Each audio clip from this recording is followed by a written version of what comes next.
Babala sa mga baguhang junk shop.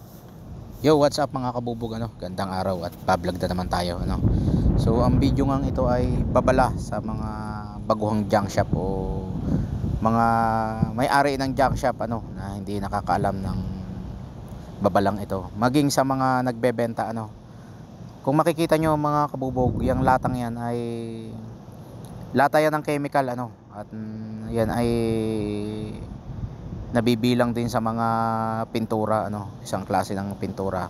Subalit yan ay isang uri ng chemical kita nyo yung marka niya, siya ay delikadong chemical mga kabubog. Yan, tingnan nyo, yan ay hindi pwedeng mapapunta sa tubig at nakakamatay ng isda So kaya naman iblinag ko ito dahil may pangyayari mga kabubog sa isang junk shop dyan sa Batangas na nakabili ng ganyang kalakal ng ganyang lata. Nakabili sila, ay diniliver sa kanila. Nagtataka sila bakit yung nagdi-deliver ay doble-doble ang guwantes At dahil nga may laman at medyo natulo-tulo pa at malangkag yan, ang ginawa nung mga magbubuti niya ay grinder. Ayan, kita nyo may pinag-grinderan grinder. Syempre may mga tira-tira yung chemical at yung tumama sa kanyang mukha yung mga lipad ng grinder at syempre malalanghap mo yan ngayon wala naman silang naramdaman, subalit pagkadaan ng 3 araw ayun na, nakaramdam na sila at ang naramdaman nga nila ay parang naninikip ang dibdib at nahihirapang huminga at nagkaroon sila ng mga rashes sa katawan hanggang sa naging sugat at yung sugat nangingitim tapos biglang magnanana pasintabi sa mga kumakain.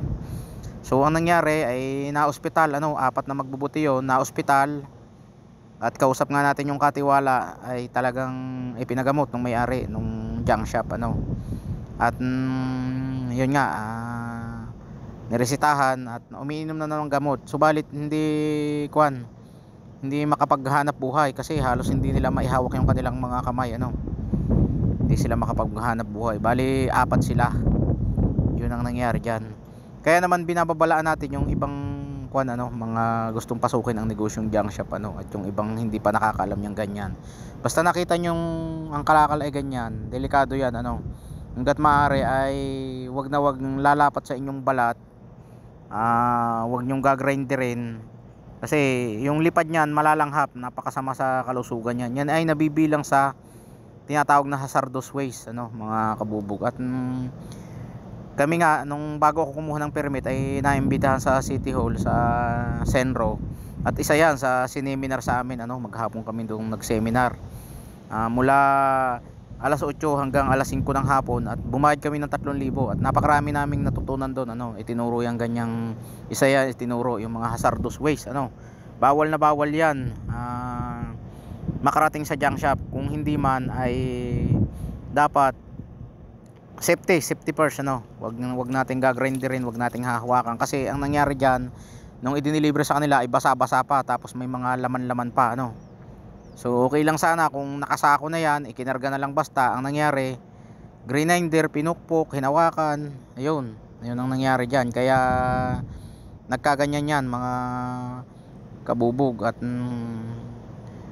na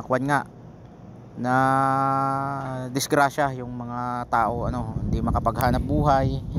So sagot nung may-ari yung yung pagkain, mga pangangailangan nila, pina-ospital.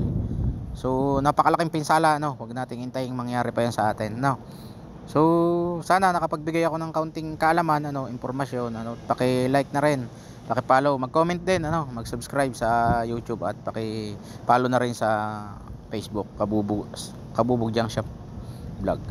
So yun lang mga kabubog.